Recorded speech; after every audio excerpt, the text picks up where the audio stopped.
नमस्कार, हस्तक्षेप news point में आपका स्वागत है। मैं हूं अमरेंद्र उपाध्याय। कल टीवी लाइव पर एक गंभीर चर्चा हुई। उस गंभीर चर्चा में मैंने भी हिस्सा लिया। आइए देखते हैं उस चर्चा की महत्वपूर्ण अंश सारांश। जी जी राजीव जी, देखिए, ये सरकार इस देश की जो बेरोजगारी है, इस देश में जो कमर तोड़ महंगाई है, इस देश के जो अन्य मुद्दे हैं, जिसमें अग्निवीर का भी मुद्दा आप डाल लीजिए, आप 370 का मुद्दा डाल लीजिए, सीए का मुद्दा डाल लीजिए, और सांप्रदायिकता तो सबसे पहले, नफरत का जो आंधी बह रही है, तो वो इन्होंने चला रखा है क्योंकि इनके पास कोई सॉल्यूशन नहीं है इस देश को। ना इनको गवर्न करना आता है, इनको रूल करना आता नहीं है। तो इनके पास एक यही तरीका है, और ये 1925 से चल रहा है और ये आगे भी चलता रहेगा, और अभी तो 2024 तक ये चलेगा इनके पास, क्योंकि और मुद्दा नहीं है जीतने के लिए 2024। तो ये इसकी तैयारी कर रहे हैं। आपने पूछा कि विपक्ष इसको कैसे पार पाएगा, मतलब कुछ काउंटर कर पाएगा या नहीं। देखिए, जो काउंटर विपक्ष जरूर कर पाएगा इसका, आप ये देखिए कि जो आपने आदिवासी का देखा मध्य प्रदेश में, जो उसमें पेशाब कर रहे हैं प्रवेश शुक्ला जी, उसके मुंह के ऊपर, शरीर के ऊपर, उसकी कितनी जबरदस्त प्रतिक्रिया लोगों में आई। उसके बाद ये जो आपका मणिपुर की घटना हुई, इससे तो बिल्कुल ही तार तार हो गई चेतना लोगों की। उसके बाद ये ट्रेन में जो उसने सिपाही ने मारा और चुन चुन के मारा मुसलमानों को, उससे बहुत जबरदस्त प्रतिक्रिया आई है लोगों की। वो जो लोग जो मुंह अंधभक्त बने बैठे थे, उनमें से बहुत सारे लोग, मेरे पास कई फोन आए, जो ये हाल फिलहाल में जो घटनाएं हो रही है उसमें लोग बात करते करते रोने लगे कि ये क्या हो रहा है मीनू जी। मैंने कहा भाई, आप धैर्य रखिए, और ये जो अगर आप ये जो आप रो रहे हैं ना, ये बड़ा शुभ लक्षण है इस देश के लिए, कि अगर आप रोने लगे इस देश के हालात को देख के, और मैंने कहा खुद को अब सोचिए, आत्ममंथन करिए। तो ये विपक्ष जो है इस वक्त, जो विपक्ष की एकता की कमी 2014 और 2019 में स्पष्ट तौर पे दिखाई दी थी, उसमें साफ साफ अब एकता के लक्षण दिखाई दे रहे हैं। आप ये देखिए, मणिपुर भी गए, वो इकट्ठे ही गए। इस वक्त जो लोकसभा में जो विरोध कर रहे हैं वो इकट्ठा कर रहे हैं।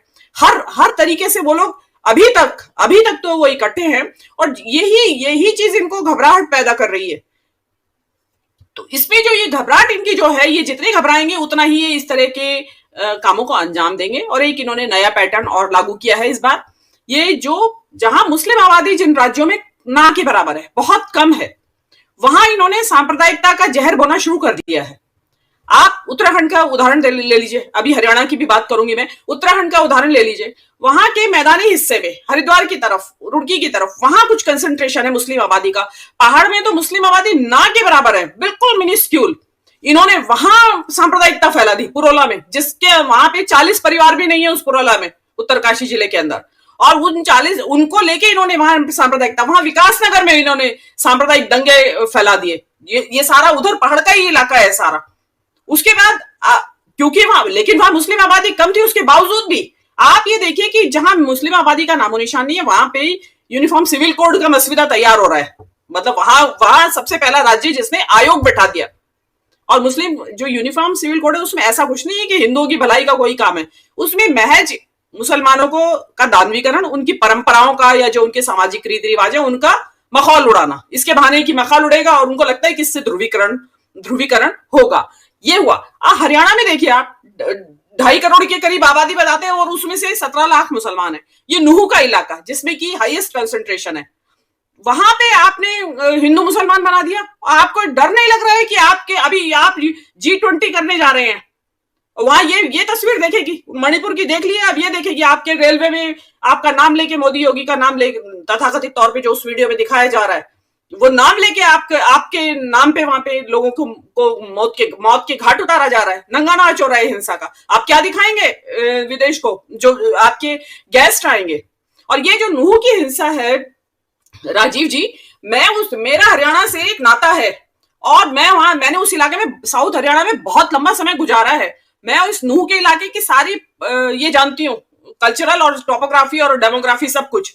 तो वहां पे उस इलाके में वहां के जो मुस्लिम आबादी है, ये बहुत बड़ी आबादी है, और वहां का सारा व्यापार ये रीढ़ है वहां के व्यापार की। वहां के जो व्यापारी हैं उसमें ज्यादा तौर पे संघी, सब भाजपाई, लेकिन उनका व्यापार इन्हीं लोगों से चलता है।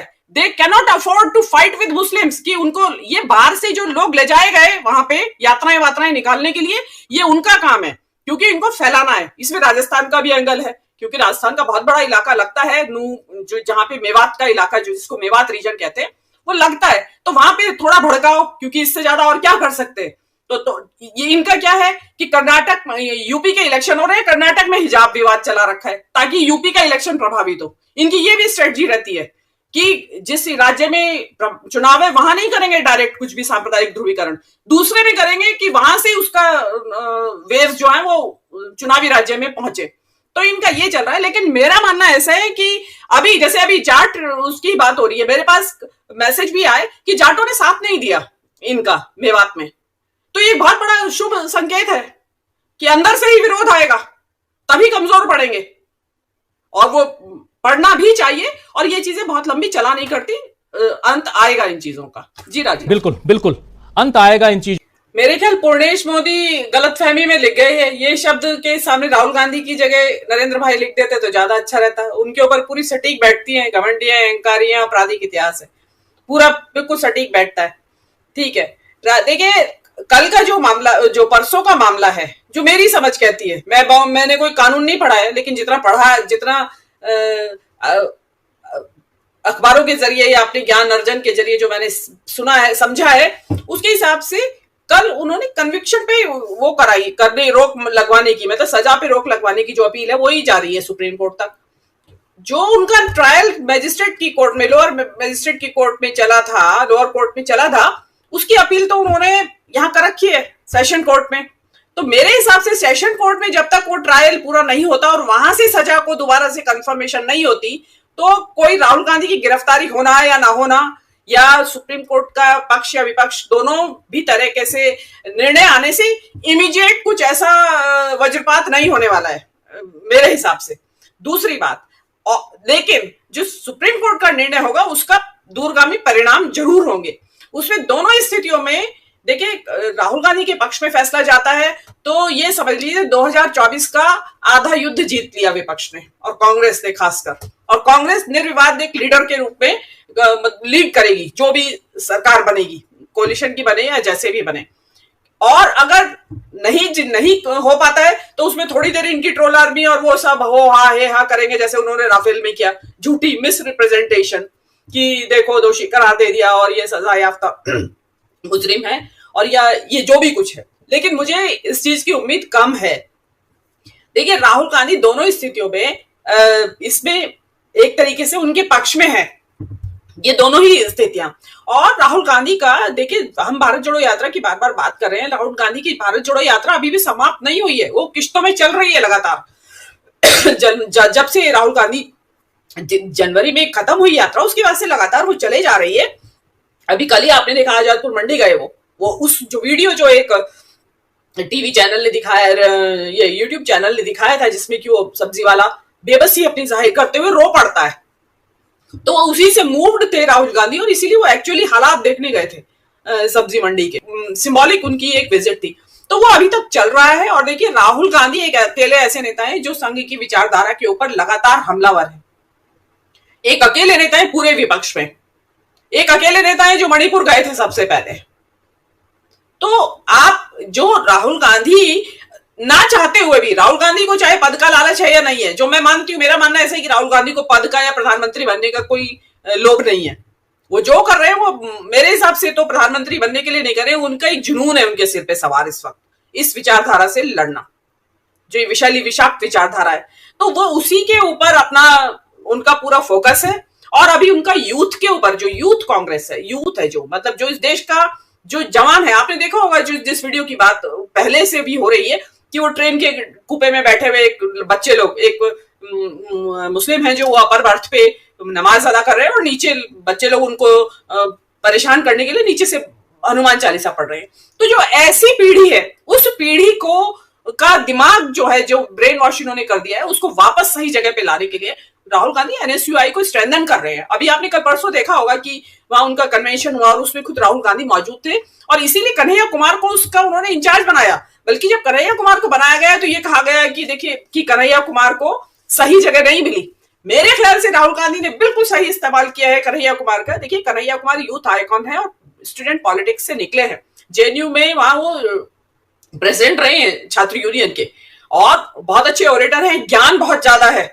देखिए, अधिकतर मामलों में क्या होता है, ज्ञान जिसको होता है वो अच्छा ओरेटर कम होते हैं लोग ऐसे, मतलब मेरी जिंदगी में ऐसा अनुभव आया है कि वो अपने ज्ञान को अभिव्यक्ति नहीं दे पाते। कन्हैया का क्या है कि ज्ञान भी है और अभिव्यक्ति भी दे पाते हैं और ऊपर से पॉलिटिकल सेंस भी बहुत बढ़िया है। तो वो उन्होंने उस आदमी को लगाया है युवाओं को कि दिमाग को सही विचारधारा से प्रेरित करने के लिए, जो कि इस मुल्क के लिए मुफीद है। तो उन्होंने बिल्कुल सही व्यक्ति का चुनाव किया और राहुल गांधी की जो नीतियां हैं वो अल्टीमेटली विपक्ष को भी उसी पे चलना पड़ेगा और ये आगे तक जीतेंगे। और वो राहुल का कहना है कि डरो मत, उससे विपक्ष भी इंस्पायर है, इसीलिए 26 लोग इकट्ठे आ गए, नहीं तो कौन आता। राहुल गांधी की भारत यात्रा का ही परिणाम है कि देखा उन्होंने, यार ये तो निडर होकर सड़कों पे निकल पड़ा है और हम डरे पड़े हैं।